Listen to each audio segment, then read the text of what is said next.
everybody. I'm Megan. This is also Megan.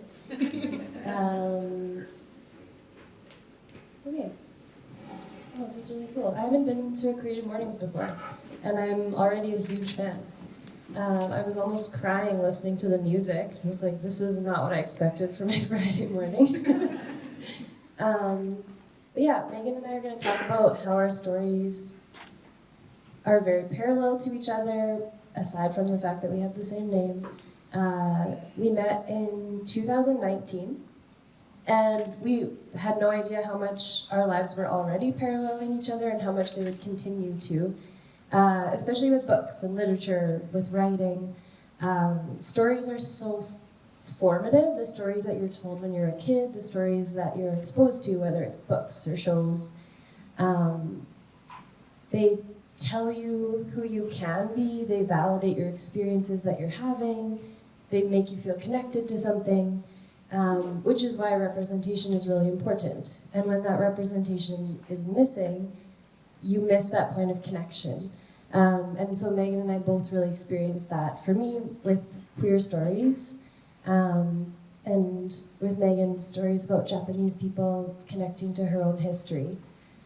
For me, I grew up in the 90s, and there was no TikTok or whatever, so I couldn't just access information about queerness or identity through my phone or anything like that. It was really reliant on books or shows. And still to this day, in terms of kids' shows and books, queerness is starting to be part of it, but it's more like, this is a book about queerness, which is good. We're making steps, but it's still, you're not just gonna see it as much like a girl asking a girl to a dance in a show for kids. It doesn't really happen. And especially for me as a kid, I didn't have language to understand my experience. I had a crush on a girl in my class, and I was like, maybe I'm forgetting she's a girl. Maybe something. and I had no idea what was happening or that I was even experiencing something that was an option. So yeah, representation became super important for both of us in being able to name our experiences. Yeah, as Megan said, both of us loved stories growing up, but struggled so much to just see like a true version of our identities represented in them. For me, growing up as a mixed race Japanese Canadian, on a very rare occasion where I did feel like I could see any part of myself represented, it was only very partial. And it was also in a way that didn't ever feel authentic to my own experiences. I always like to clarify that I'm Japanese Canadian because it feels like there is a big difference. Growing up, all the Japanese representation, the little Japanese representation I did see, it was very different from my own experiences. It was people eating Japanese food, speaking Japanese language, understanding the culture, and those were all things that I didn't have. I am a fourth generation Japanese Canadian, and I am a descendant of survivors of the internment era. So the stories that the Canadian government told about my family, my community, was that during World War II, we were spies, we were saboteurs allied with Japan. And as a result, my family was uprooted and incarcerated. So for 4 years, my grandma, at the age of 9, was sent to an internment camp. And alongside other 22,000 Japanese Canadians who were living on the BC coast within 100 miles of the coastline, they were all sent to internment camps, prisoner of war camps. They were cheap laborers on sugar beet farms or on road camps. And because of that, though I didn't have the language for this at the time when I was a child, seeing this disconnect in representation, because of those experiences of my family, there was a lot of shame in being Japanese. The stories of culture, the language, the food was not passed down to me. And I have the language for this now, that assimilation was the only way to survive. But as a child, all I saw was the way that Japanese experience was represented was not at all true to my experience. So everything just made me feel even more othered, even when it was supposed to be representing me. And as a mixed race person, I felt even more fragmented because of that. And it wasn't until I was in a university English class that I finally came across racialized Canadian writers that actually were speaking about identity in a way that felt recognizable to me. Writers like Rita Wong, Fred Waugh, Wade Compton, they were talking about hybridity and belonging and displacement, and I had never ever seen that before. So it took me 20 years to finally feel represented in any kind of storytelling. And once I had that experience, I was like, I can't go back to studying British literature that was written by white men who died centuries ago. And I was really just craving belonging and being part of the process of getting stories that represented people like me into the world. And then I met Meghan. For me, I ended up accessing books as a point of connection, just because I could read from a really young age. I was just weird, and I was in grade 1, and I was reading Anne Frank's diary,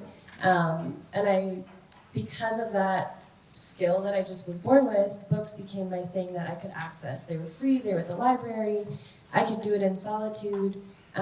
So that's why it became such a refuge for me. I just got really lucky with having the ability to do that. And I was growing up in a home that had a lot of addiction and abuse, so if you're familiar with those cycles, you know that stories, you lose a lot of truth in those cycles. You don't really get to own your own story. You get really immersed in someone else's story. And so I got really obsessed with anything that was a diary.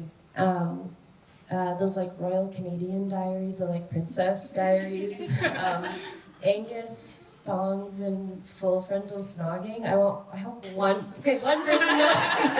Yes.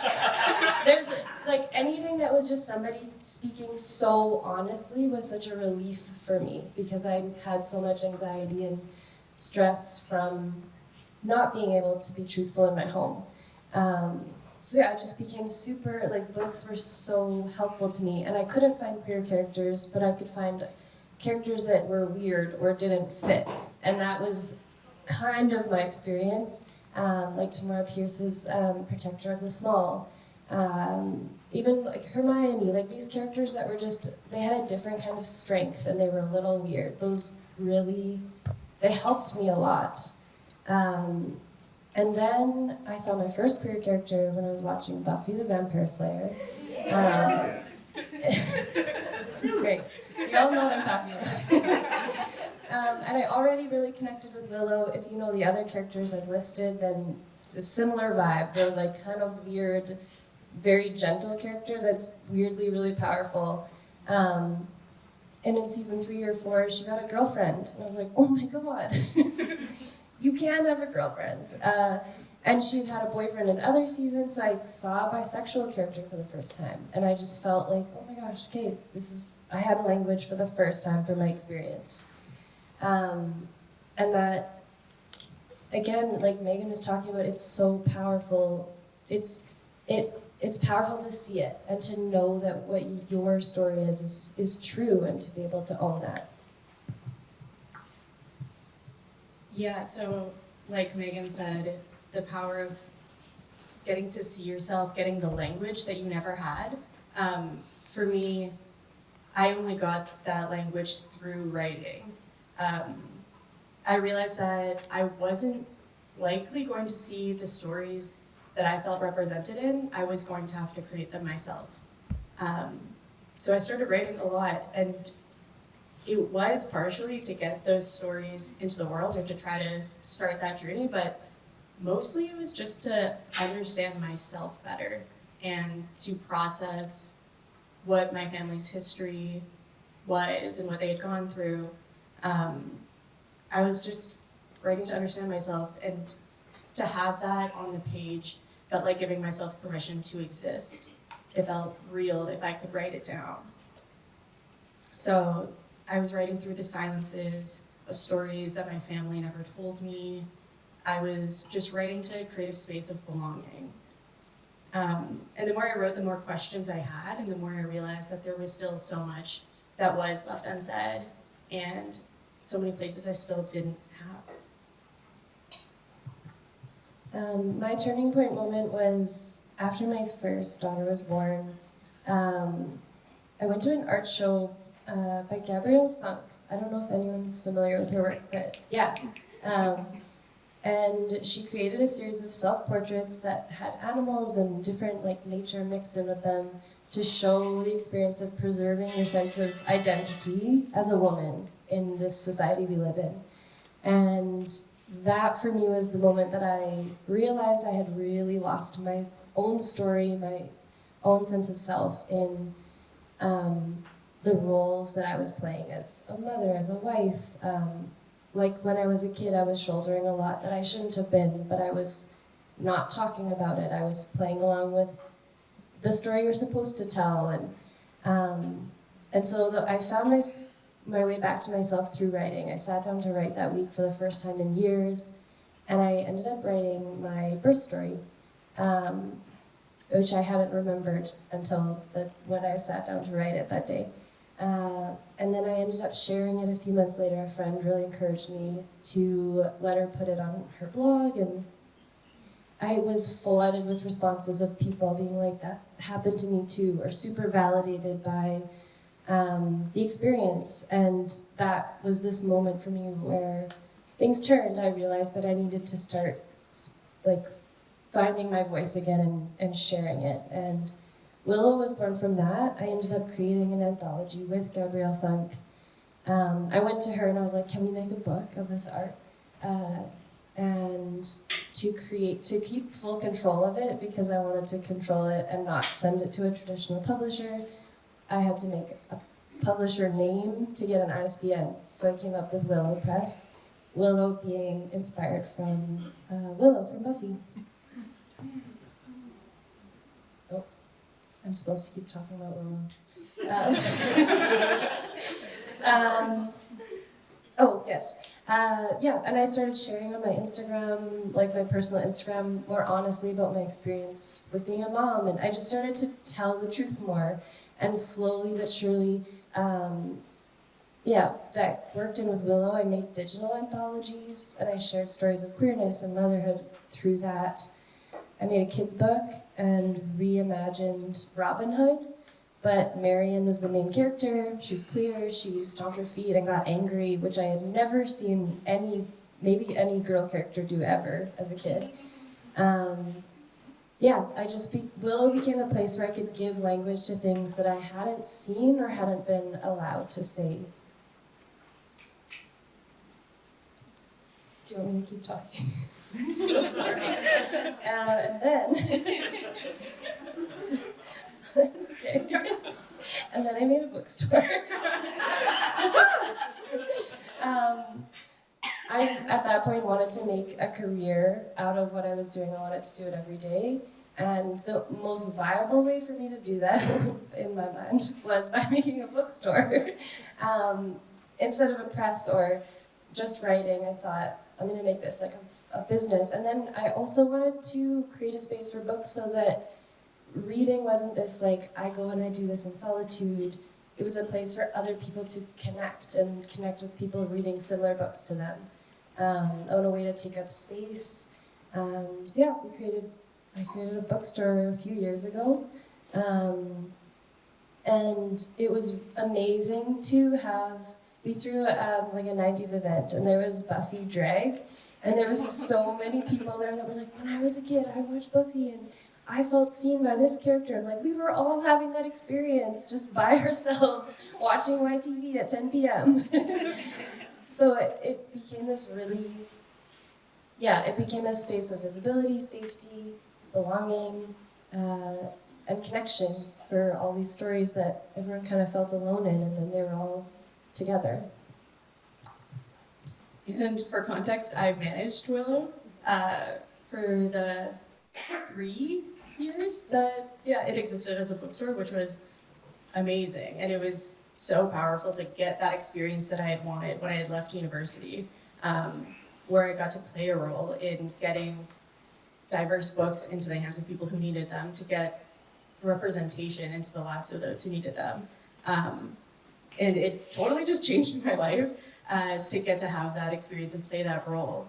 And then it continued when in 2021, as a pandemic initiative, there started being this online intergenerational writing circle for Japanese Canadians that I heard of through my mom. And I was extremely hesitant to join because even though I had started to process my identity and how I fit into history and into the Japanese Canadian community, I still felt so not Japanese Canadian enough, or not Japanese enough.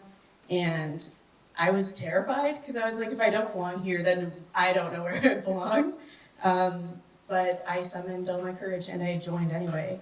And it was the best moment of my entire life. For the first time ever, I was in a room of people who actually had stories that were just like mine.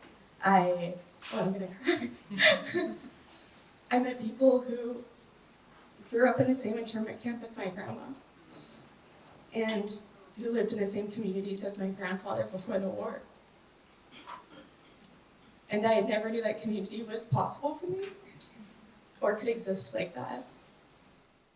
Now, now I was in a Zoom room of people from all across the country who were displaced, and our community was dispersed.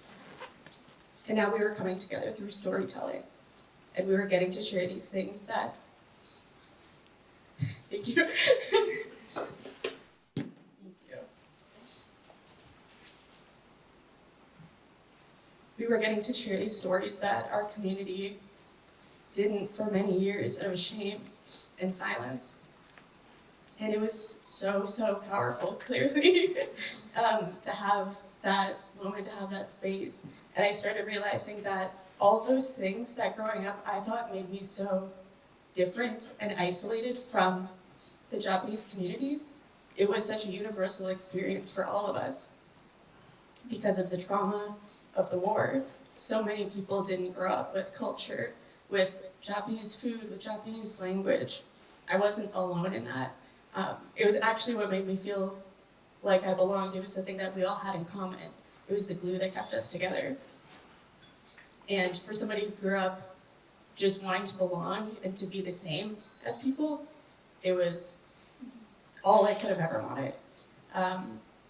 And then a few years later, after joining this group, the founding team stepped down and asked me to take over. And I did. So now I get to play a role in creating that space for other people to feel seen, to feel heard, to hopefully feel represented like I did for the first time. 2-minute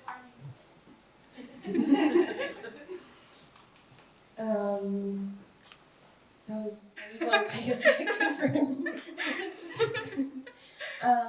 Yeah, and so I feel like now we're at this maybe sort of happy ending of, wow, we've created these spaces and we're doing these things. But also it's a huge, for me it's a huge work in progress. I'm still figuring it out. I feel much more comfortable talking about my queerness, and but when it comes to sharing my experiences, my personal stories, and telling the truth about things that have happened in my life, and sharing anything that might make other people uncomfortable, I'm still figuring that out. I'm still figuring out how to share my own writing. I'm really good now at being here's all these books. So there's lots, and owning your story, it's such a journey, and it's a hard thing to do, and it's a vulnerable thing to do. But I'm at this place now where I ended up getting certified as a sex educator so that I could really have language for not just identity and sexuality, but things like consent, to empower kids to know what is and isn't okay, and all these different things that I think having language to talk about your experience is so necessary and vital. And it's been really cool that Megan and I both in our lives lacked that and then found ways to do it for ourselves, and then hopefully are empowering other people to do the same through our work. So yeah, let's. I'm gonna let you finish it off. I think the only thing left to say is just that Megan and I both started searching for ourselves in stories, trying to find places where we belonged, and now we both play roles in creating those spaces for other people, and it's the biggest gift in the entire world.